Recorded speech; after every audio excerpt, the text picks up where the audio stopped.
ఆరాధనకు సహాయకరంగా పరిశుద్ధ గ్రంథంలో నుంచి పాత నిబంధన గ్రంథం సమూయేలు 2వ గ్రంథం 9వ అధ్యాయం. సమూయేలు 2వ గ్రంథం 9వ అధ్యాయం, పేజ్ నంబర్ 259, పాత నిబంధన గ్రంథం సమూయేలు 2వ గ్రంథం 9వ అధ్యాయం 8వ వచనం చదువుకుందాం.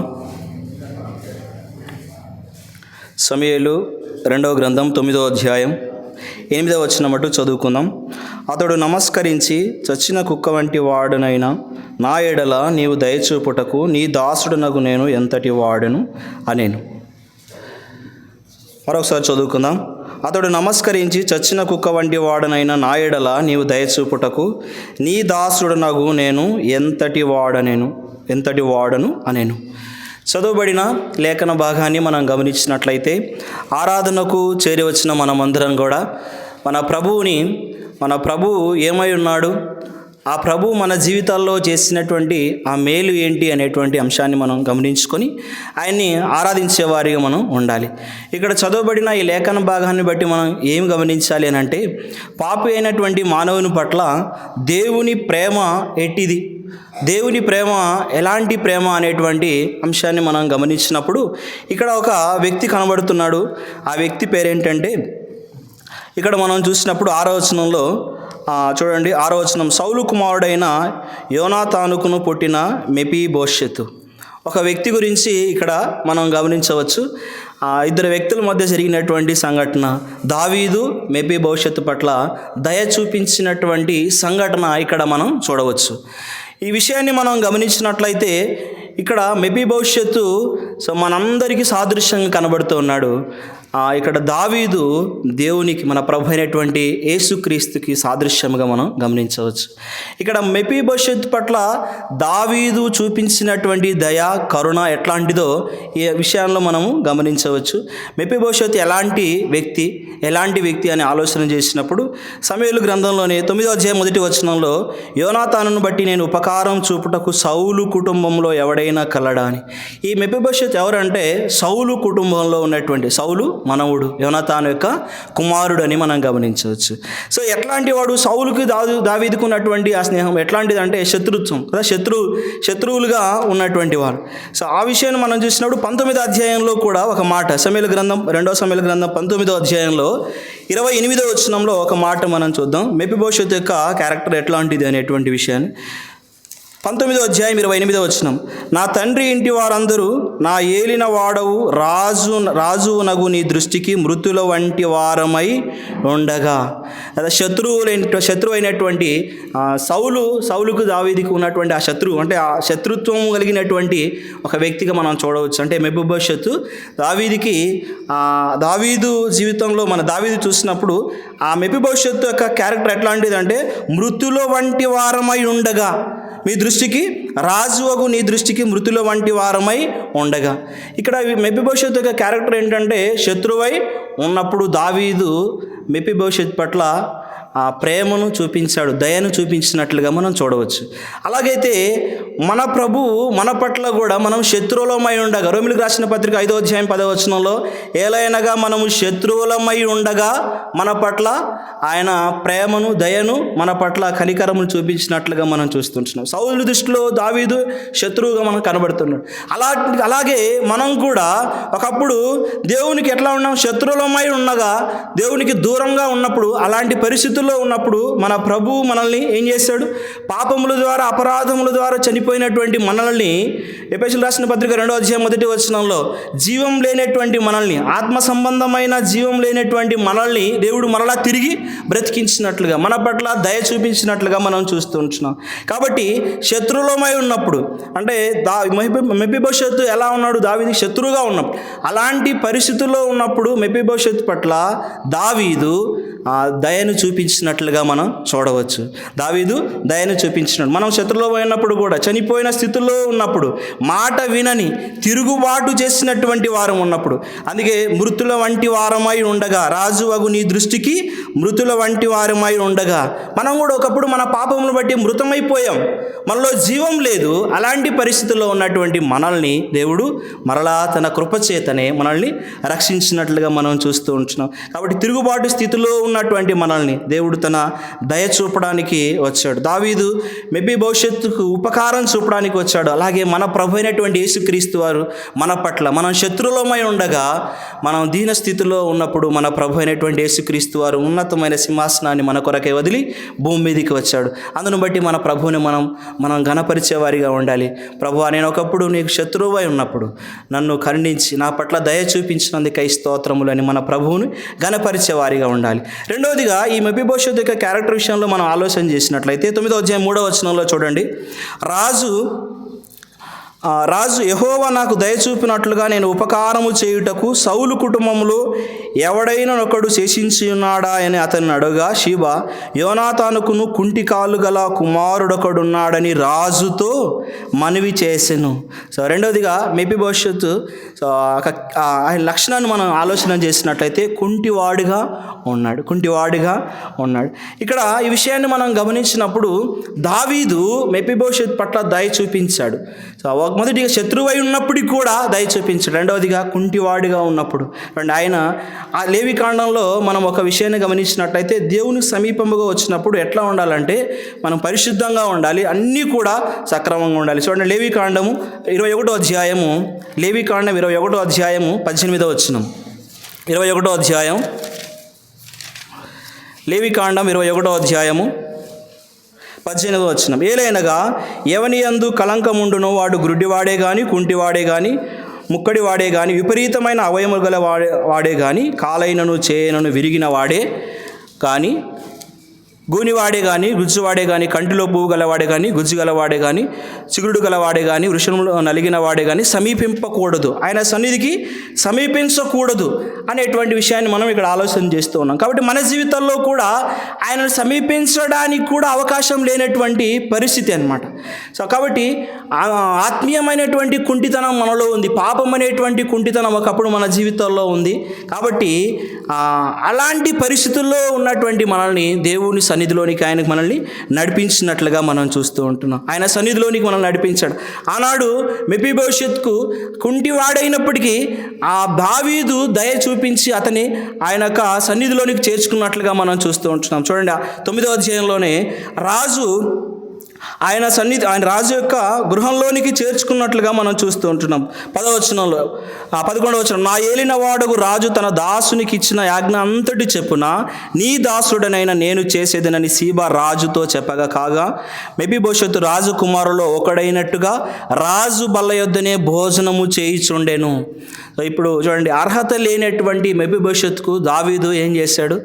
దయ చూపించి ఇప్పుడు రాజుతో పాటు రాజు బల్ల యొద్ద భోజనం చేసేటువంటి అర్హతను దావీదు మెఫీబోషెతుకి ఇచ్చినట్లుగా మనం చూస్తుంటున్నాం. అలాగే మన జీవితాల్లో కూడా ఒకప్పుడు ఆయన సన్నిధికి ప్రవేశించడానికి కూడా అవకాశమే లేనటువంటి స్థితిలో ఉన్నప్పుడు ఇప్పుడు ఆయన సన్నిధిలో చేరి ఆయన బల్ల ముందు మనం ఒలివ మొక్కల వల్లే కూర్చుండి ఆయన శరీరాన్ని జ్ఞాపకం చేసుకోవడానికి దేవుడు తన ఆధిక్యతను మనకు అనుగ్రహించాడు. అందును బట్టి మన ప్రభువుని మనం ఘనపరిచే వారిగా ఉండాలి. మెఫీబోషెతు జీవితంలో దావీదు చూపించినటువంటి దయ, మొదటిగా అతడు శత్రువై ఉండగా అతన్ని ప్రేమించినట్లుగా మనం చూస్తున్నాం. అలాగైతే మన ప్రభువు కూడా మనం శత్రువులమై ఉన్నప్పుడు, మనం దూరం అయిపోయినప్పుడు, మాట వినని పరిస్థితుల్లో ఉన్నప్పుడు, తిరుగుబాటు చేసినటువంటి పరిస్థితుల్లో ఉన్నప్పుడు మన ప్రభువు మనల్ని ఏం చేశాడు? శత్రువులమై ఉండగా మనల్ని ప్రేమించాడు.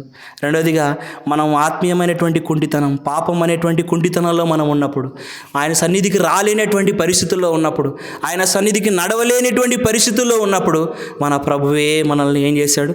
ఎదుక్కుంటూ వచ్చి మన కొరకై ఉన్నతమైనటువంటి సింహాసనాన్ని వదిలి మన ప్రభు మన పాపముల నిమిత్తమై, అపరాధముల నిమిత్తమై ఆయన కల్వరి శిలువలో మరణించినట్లుగా మనం చూస్తాం. అందును బట్టి మన ప్రభువుని మనం గణపరచాలి. ప్రభువా, నీ సన్నిధికి రాలేనటువంటి పరిస్థితుల్లో, నీతో కలిసి భోజనం చేయలేనటువంటి పరిస్థితుల్లో ఉన్న నన్ను ఈ దినాన నీ సన్నిధికి చేర్చినందుకై స్తోత్రం అని మన ప్రభువుని గణపరచాలి. మరొక విషయం చూడండి, 9వ అధ్యాయంలోనే 5వ వచనం. అప్పుడు రాజైన దావీదు మనుష్యులను పంపి ఆ లెదోబారులో ఉన్న అమ్మీయేలు కుమారుడు మాకీరు ఇంట నుండి అతన్ని రప్పించాను. ఇప్పుడు మెఫీబోషెత్ యొక్క పరిస్థితి ఎట్లా ఉందనంటే, ఎక్కడ ఉన్నాడంటే ఈయన లెదోబారులో ఉన్నాడనమాట. సో ఈ లెదోబార్ అంటే ఏంటంటే పచ్చిక లేని స్థితి, లేదా ఎండిపోయినటువంటి భూమి, లేదా నీరు లేకపోతే ఎండిపోయినటువంటి భూమి. నీరు అనగా వాక్యం అంటే ఎవరు? దేవుడే. సో దేవుడు లేని చోటు ఎట్లాంటిదంటే లోకమే. దేవుడు లేని చోటు లోకమే. ఇక్కడ ఒక మాట రాయబడింది, ఎవరింట ఉన్నాడంటే మెఫీబోషెతు మాకీరు ఇంట.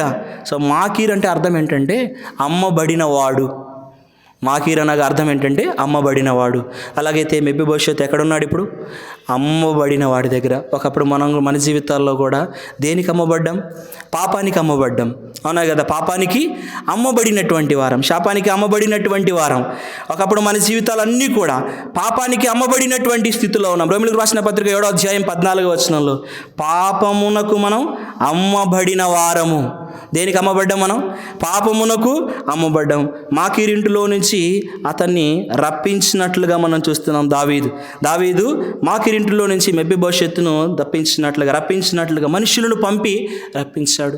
ఇది ఆయన మనుషులను పంపలేదు మనల్ని రక్షించడానికి, మనల్ని పడిపోయిన స్థితిలో నుంచి లేవనెత్తడానికి, అమ్మబడిలో నుంచి మనల్ని కొనడానికి ఆయన మనుషులు పంపలేదు. ఎవరిని పంపాడు? ఆయన మన ప్రభు అయినటువంటి యేసుక్రీస్తే మనందరి కొరకు మనము అమ్మబడిన వారమని, పాపములకు మనం అమ్మబడిన వారమని తెలిసి మన ప్రభు మనల్ని కొనడానికి వచ్చాడు. ఆయన కొనబడినటువంటి విలువ ఎంతో తెలుసా? ఆయన రక్తం అంతా కూడా కార్చి మనల్ని కొన్నాడు. అలాగే మన ప్రభువుని మనం కనపరచాలి. ప్రభువా, నా జీవితంలో పాపమునకు అమ్మబడినటువంటి నన్ను ఎవరు కొనలేని పరిస్థితుల్లో ఉన్నప్పుడు నీవే నీ రక్తం ఇచ్చి నన్ను కొన్నందుకై స్తోత్రము ప్రభువా అని మన ప్రభువుని మనం ఘనపరిచే వారిగా ఉండాలి. మన ప్రభువుని మనం స్తుతించేటువంటి వారిగా ఉండాలి. మన ప్రభువు మనల్ని ఆ పాపంలో నుంచి, ఆ అమ్మబడిన స్థితిలో నుంచి మనల్ని సజీవులుగా ఉంచాడు. ఆయన్ని ఆరాధించే బిడ్డలుగా మనం చేశాడు. అందుని బట్టి మన ప్రభువుని ఘనపరచాలి. 9వ అధ్యాయం 6వ వచనంలో మరొక మాట మనం చూడండి.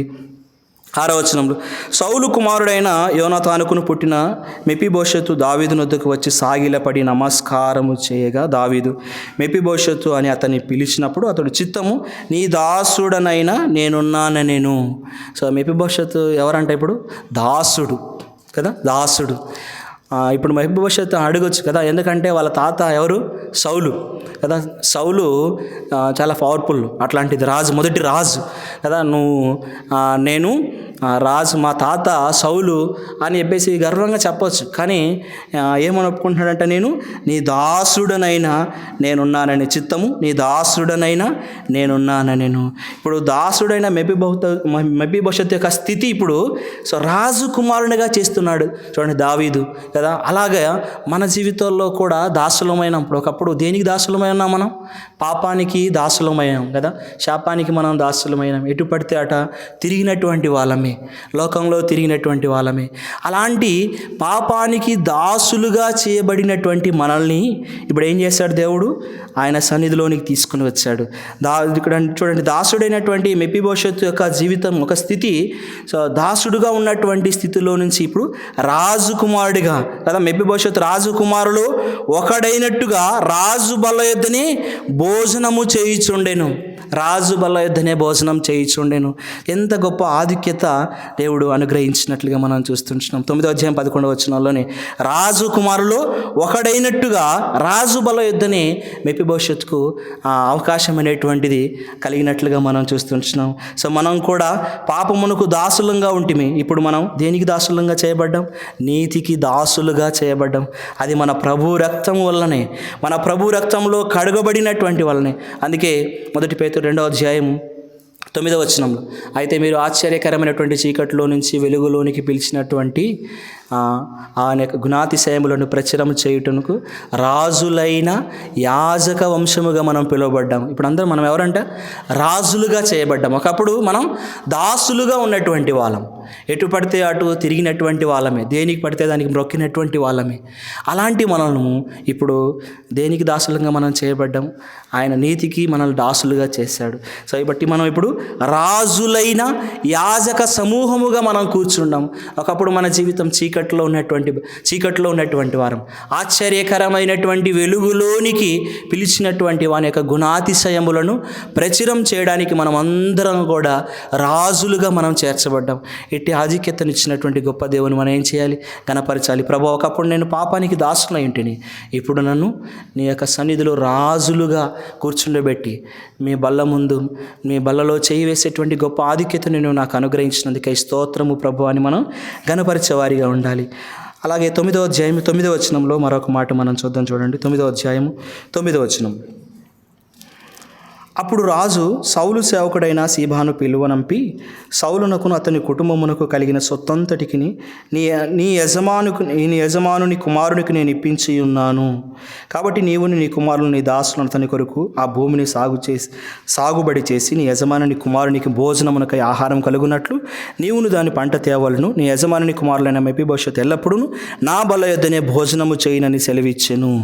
చూడండి, ఇక్కడ ఈ మాటను మనం గమనించినట్లయితే సమస్తమును కోల్పోయినటువంటి మెఫీబోషెతు జీవితంలో తిరిగి మళ్ళా పూర్వమును అనుగ్రహించినటువంటి దావీదు, అలాగే మన పరమ దావీదు అయినటువంటి మన ప్రభు అయిన యేసుక్రీస్తు వారు ఒకప్పుడు మనం ఆదామును బట్టి మన స్థితి అంతా కూడా ఆదాము పాపం చేయుటను బట్టి మన స్థితి ఆ కోల్పోయినటువంటి ఆ స్థితిని తిరిగి ఇవ్వడానికి మన ప్రభు అయినటువంటి యేసుక్రీస్తు వారు మనకు పూర్వ వైభవం ఇవ్వడానికి, తిరిగి మనల్ని ఆ మహిమలో చేర్చడానికి, ఆ పాపం అంతా తీసివేయడానికి మన ప్రభు అయినటువంటి యేసుక్రీస్తు వారు ఈ లోకానికి వచ్చాడు.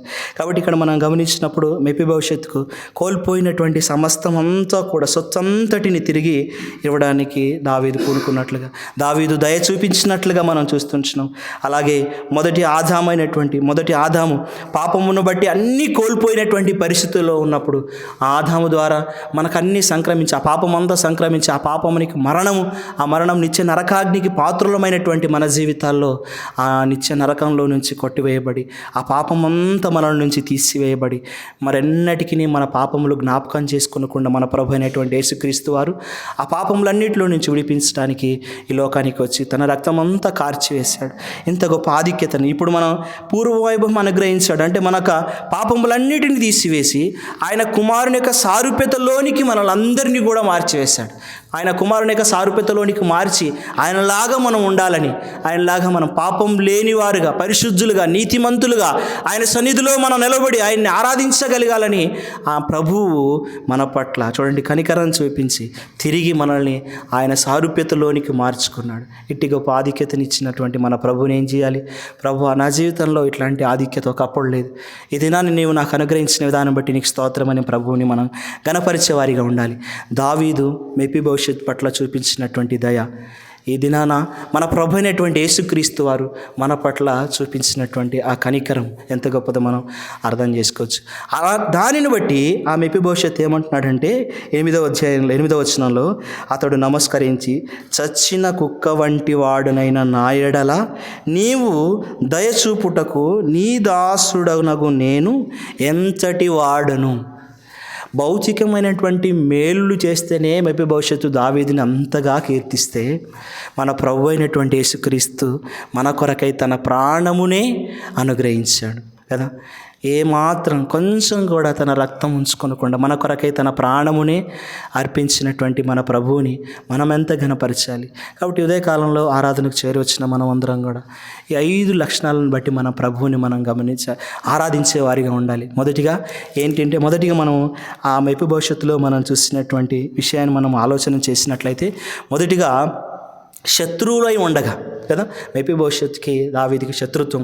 అలాంటి శత్రువులో అయినప్పటికీ కూడా మెఫీబోషెతుని దావీదు దయ చూపించి హక్కున చేర్చుకున్నట్లుగా మన ప్రభువు కూడా మన పట్ల దయ చూపించాడు. మనం శత్రువులమై ఉండగా, ప్రభువా, నా జీవితంలో నీకు నా పాపాన్ని బట్టి నేను శత్రువులై ఉన్నప్పుడు, నీకు దూరంగా ఉన్నప్పుడు, నీకు దూరం అయిపోయినటువంటి పరిస్థితుల్లో ఉన్నప్పుడు నన్ను హక్కున చేర్చుకొని నన్ను నీ కుమారునిగా చేసుకున్నందుకై నీకు స్తోత్రం అని ప్రభువుని స్తుతించాలి.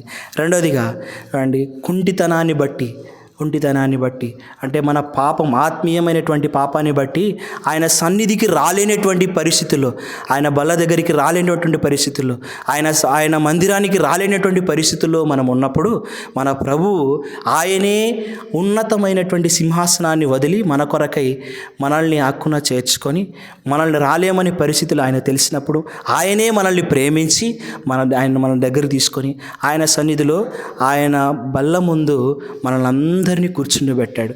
సదాకాలము ఆయనతో పాటు భోజనం చేసేటువంటి ఆధిక్యతలోనికి మనల్ని తీసుకొని వచ్చాడు. అందును బట్టి మన ప్రభువుని మనము ఘనపరిచేవారిగా ఉండాలి. మూడోదిగా మనం చూసినప్పుడు ఎక్కడున్నాడు ఆయన? మెఫీబోషెతు ఎక్కడున్నాడంటే మాకీరింటో ఉన్నాడు. ఒకప్పుడు మన జీవితాల్లో కూడా మాకీరు అనగా అర్థం ఏంటంటే అమ్మబడిన వారమని. కాబట్టి అమ్మబడినటువంటి స్థితిలో ఉన్నటువంటి మనల్ని, ప్రభువా నా పాపములను బట్టి, నా అపరాధములను బట్టి ఒకప్పుడు నేను అమ్మబడినటువంటి వారం, ఎవ్వరూ కొనలేనటువంటి పరిస్థితుల్లో ఉన్నాను. నా పాప పరిస్థితిని బట్టి నేను అమ్మబడిన ఉండగా, నన్ను కొనలేని పరిస్థితుల్లో, ఎవ్వరూ లేనటువంటి పరిస్థితుల్లో నీ రక్తం ఇచ్చి నన్ను కొన్నందుకై నీకు స్తోత్రములు ప్రభువా. పాపమునకు అమ్మబడినటువంటి నా జీవితంలో, ఒకప్పుడు పాపానికి దాసులమైనటువంటి నా జీవితాల్లో ఇప్పుడు నువ్వు నీతికి నన్ను దాసులుగా చేసినందుకై స్తోత్రములు. దాసుని స్థితిలో ఉన్నటువంటి నన్ను నీ కుమారుని స్థితిలోనికి నన్ను తీసుకుని వచ్చినందుకై స్తోత్రం అని మన ప్రభువుని ఘనపరచాలి. సమస్తమును, పాపాన్ని బట్టి సమస్తమును కోల్పోయిన స్థితిలో ఉన్నటువంటి నన్ను మరలా తిరిగి కడపటి ఆదాము వలె నా జీవితంలో మళ్ళా నీ కుమారుని యొక్క సారూప్యతలోనికి తీసుకొచ్చినందుకై స్తోత్రములని మన ప్రభువుని మనం ఘనపరిచే వారిగా ఉండాలి. ఆనాడు మెఫీబోషెతు భౌతికమైనటువంటి ఆ మేలులు బట్టే ఆ కుక్క వంటి వాడైన నాయుడల నీవు దయచూపుటకు నేను ఎంతటి వాడినన్నాడే. ఈ దినాన మన జీవితాల్లో కూడా మన పరమ ప్రభు అయినటువంటి యేసుక్రీస్తు వారిని, ఆ ప్రభువుని మనము ఘనపరిచే వారిగా ఉండాలి. శత్రువు అయిన నీవు నా దగ్గరకు తీసుకున్నందుకై స్తోత్రములు ప్రభువా. నీ సన్నిధికి రాలేనటువంటి స్థితిలో ఉన్న నన్ను నీ సన్నిధిలోనికి నడిపించినందుకై స్తోత్రములు ప్రభువా. పాపమునకు అమ్మబడినటువంటి నన్ను కొని నీ రక్తం ఇచ్చి నీ సన్నిధిలోనికి నడిపించినందుకై స్తోత్రములు ప్రభువా. దాసులుగా ఉన్న నన్ను నీ కుమారులుగా చేర్చుకున్నందుకై స్తోత్రములు ప్రభువా. సమస్తాన్ని కోల్పోయినటువంటి స్థితిలో ఉన్న నన్ను మరలా తిరిగి కట్టి నన్ను ఫలింపజేసి నీ సన్నిధిలోనికి, నీ పరిశుద్ధ ఆలయంలోనికి నడిపించి నీ మందిర ఆవరణములో మీ బల్ల ముందు ఒలివ మొక్కలు వలె కూర్చుని మిమ్మల్ని ఆరాధించే గొప్ప ఆధిక్యతను మీరు మాకు అనుగ్రహించినందుకై స్తోత్రము ప్రభువా అని మనం ఆయన ఘనపరిచి కీర్తించే వారంగా ఉందంగాక.